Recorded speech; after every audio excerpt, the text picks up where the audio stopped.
Hello बच्चों, नवांकुर डिजी lessons में आपका स्वागत है। मैं वासुदेव शर्मा आज पुनः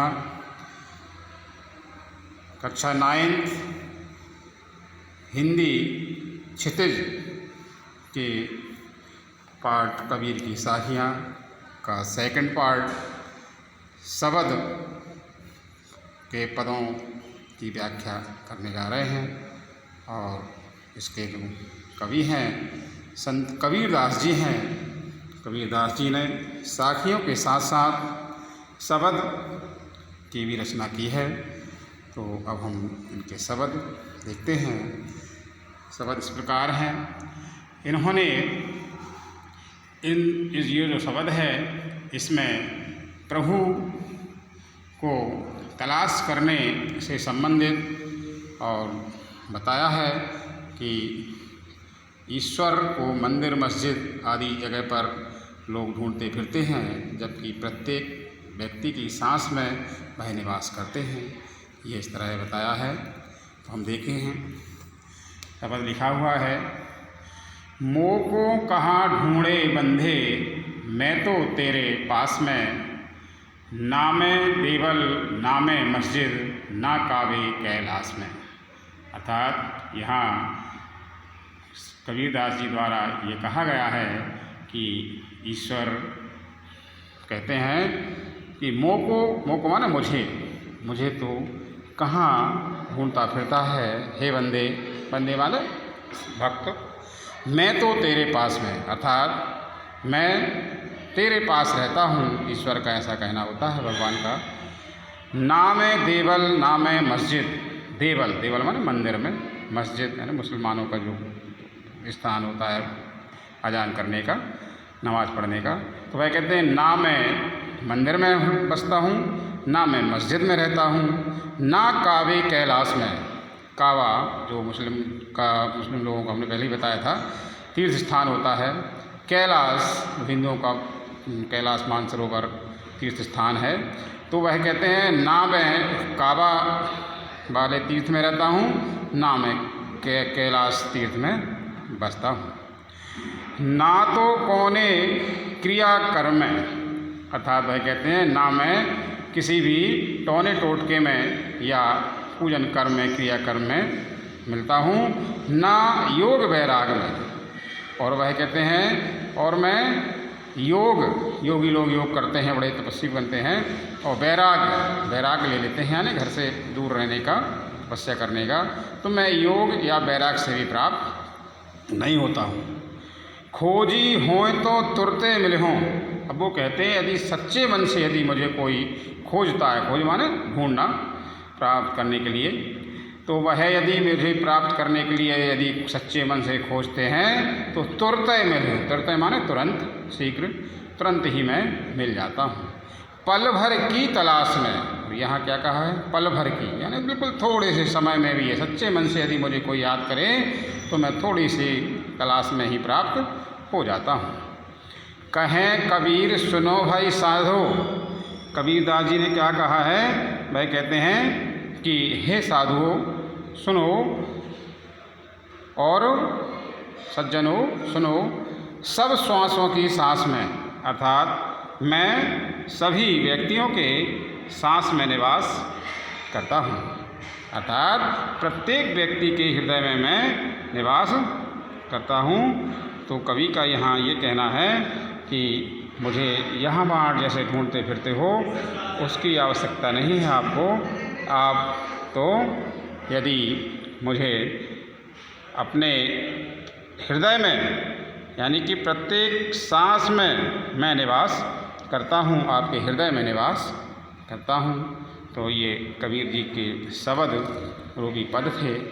और इसमें उन्होंने ये बताया है कि मैं प्रत्येक जीव की सांस में हूँ, जीव के हृदय में हूँ, मुझे यहाँ वहाँ ढूंढने की आवश्यकता नहीं है। अब हम आगे देखते हैं। दूसरे उन्होंने शब्द में क्या लिखा है। अब इस पद में जो है ना कविवर जी ने ये बताया है कि ज्ञान रूपी जब ज्ञान रूपी आंधी बढ़ जाती है तो वह कहते हैं कि एक प्रकार का अधिक ज्ञान हो जाना, अधिक ज्ञान आ जाना, और जब हो जाता है तो सभी प्रकार के भ्रम और मन के बुरे विचार निकल जाते हैं। अब देखिए इसमें क्या लिखा है, संतो भाई आई ज्ञान की आंधी रे। संतो, हे संत जनों, और ज्ञान रूपी आंधी आ गई है। और आंधी मतलब एक प्रकार का तेज हवा का झोंका, अर्थात बहुत, जब संतों के मन में बहुत तेज रूप से ज्ञान रूपी आंधी आ जाती है तो क्या होता है, उनका ये कहना है, भ्रम की टाटी सबे उड़ानी। भ्रम रूपी टाटी है, भ्रम रूपी जो टटिया है, छप्पर है, वह सभी उड़ जाता है। माया रहे ना बांधी, और जब ज्ञान अधिक बढ़ जाता है तो माया मन में नहीं रहती, अर्थात बंधी नहीं रहती। हित चित्त की दोय थूनी गिरानी, और हमारे चित्त माने मन में हित रूपी जो दो प्रकार की थूनी लगी होती है, थूनी माने थुनैया, किसी मंडप को खड़ा करने के लिए एक प्रकार का पिलर खड़े किए जाते हैं, तो दोनों थूनी यानी थुनैया गिर जाती हैं और मोह बलिंडा टूटा। मोह रूपी बलिंडा, बलिंडा माना होता है बल्ली, है ना, मकान खड़ा करने के लिए थुनैया लगाई जाती हैं, बल्लियाँ लगाई जाती हैं, तो बलिंदा टूटा, मोह रूपी बलिंडा भी टूट जाता है। तृष्णा छानी पर घर ऊपर, जो तृष्णा रूपी लालच रूपी जो छानी होती है घर के ऊपर, कुबधि का भाड़ा फूटा, और वह जो तृष्णा रूपी छानी है वह भी गिर जाती है घर के ऊपर की, और कुबुद्धि रूपी जो भांडा होता है वह भी फूट जाता है। एक प्रकार के कुबुद्धि रूपी बुरे विचार मन में इकट्ठे हो जाते हैं, उन्हें भांडा कहा जाता है, और वह भी यदि ज्ञान बढ़ जाए, ज्ञान की आंधी आ जाए तो फूट जाता है। जोग जुगति करी संतों बांधी, और वह कहती है, हे संतों, और कई प्रकार की योग, योग माने योग, योगों की युक्ति करके संत उसे बांधते हैं। निर्चू चुए न पानी, और वह जब वह उसको पूरी तरह से मतलब उस छप्पर को सजा देते हैं तो निर्चू यानी कि उसमें से थोड़ा भी पानी, चुए, चुए माने टपकना, पानी माने पानी, फिर थोड़ा भी पानी नहीं टपकता है। कहने का भाव यह है, जब ज्ञान अधिक बढ़ जाता है तो वह छप्पर इतना मजबूत हो जाता है कि थोड़ा भी पानी नहीं टपकता है। कूड़ कपट काया का निक्सा, कपट रूपी कूड़ा, कूड़ माने कूड़ा, कचरा, काया से, शरीर से कूड़ा रूपी, करकट रूपी कपट निकल जाता है। और हरि की गति जब जानी, जब हरि, हरि माने भगवान, भगवान की दशा को, गति को जब वह कोई व्यक्ति जान जाता है, अर्थात ईश्वर को पहचान जाता है, तो इस प्रकार के सारे मोह माया बंद हो जाते हैं। आंधी पीछे जो जल बूठा, आंधी पीछे जो जल बूठा, जब आंधी आती है बाद में फिर जल बरसता है, बूठा माने गिरना, बरसना, और आसमान से जल बरसता है, तो प्रेम हरि जन भीना, तो जो भक्त होता है प्रेम, हरि के प्रेम रूपी जल में क्या होता है, भीग जाता है। जैसे मान लिया आंधी के बाद पानी गिरता है तो व्यक्ति बारिश में भीग जाते हैं ना, ऐसे ही भाई कहते हैं कि ज्ञान रूपी जब आंधी आ जाती है तो वह प्रेम रूपी जल में भीग जाता है। कहें कबीर भान के प्रगटे, भान, भान मीन्स होता है सूर्य, कबीरदास जी कहते हैं जब जैसे कि सूर्य के प्रकट होने पर यानी उदय होने पर, उदित भया तम खीना, अर्थात तम, तम माने होता है अंधेरा, है ना, और जब सूर्य प्रकट हो जाते हैं तो सारा अंधकार रूपी अंधेरा और मतलब तम और खीना, खीना माने दूर हो जाता है। तो कवि इस भाव से कहना चाहते हैं कि अधिक ज्ञान जब बढ़ जाता है, ईश्वर की प्राप्ति हो जाती है, तो सारे विडम्बनाएँ और तृष्णाएँ, आशाएँ सब दूर हो जाती हैं। और जैसे सूर्य के उदय होने पर और अंधेरा दूर हो जाता है, इसी प्रकार ईश्वर की प्राप्ति होने पर, ज्ञान बढ़ने पर सभी प्रकार के मोह माया दूर हो जाते हैं। ये इनका शब्द था। अब हम अभ्यास प्रश्नों की ओर चलते हैं। तो लिखा हुआ है, मानसरोवर का कवि का क्या आशय है? तो मानसरोवर के दो अर्थ हैं।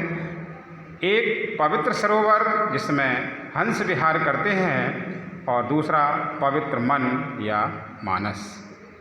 दूसरा अगला प्रश्न है, कवि ने सच्चे प्रेमी की क्या कसौटी बताई है? तो कवि ने सच्चे प्रेमी की यह कसौटी बताई है कि उसका मन विकारों से दूर तथा पवित्र होता है। इस पवित्रता का असर मिलने वाले पर पड़ता है।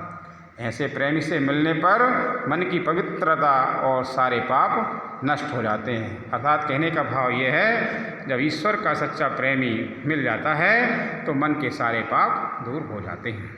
तीसरा प्रश्न है, तीसरे दोहे में कवि ने किस प्रकार के ज्ञान को महत्व दिया है? यहाँ देखिए लिखा है, बताते हैं, उत्तर आता है कि तीसरे दोहे में अनुभव से प्राप्त आध्यात्मिक ज्ञान को महत्व दिया है। यानी कि जब अनुभव किया जाता है ईश्वर को प्राप्त करने का, तो आध्यात्मिक ज्ञान बढ़ता है और ईश्वर का ज्ञान बढ़ जाता है। तो अर्थात तीसरे दोहे में बताया है कि यदि ईश्वर आराधना का अनुभव करो तो आध्यात्मिक ज्ञान और बढ़ता है। चौथा प्रश्न है, इस संसार में सच्चा संत कौन कहलाता है? सच्चा संत तो बहुत होते हैं, लेकिन सच्चा संत क्या है?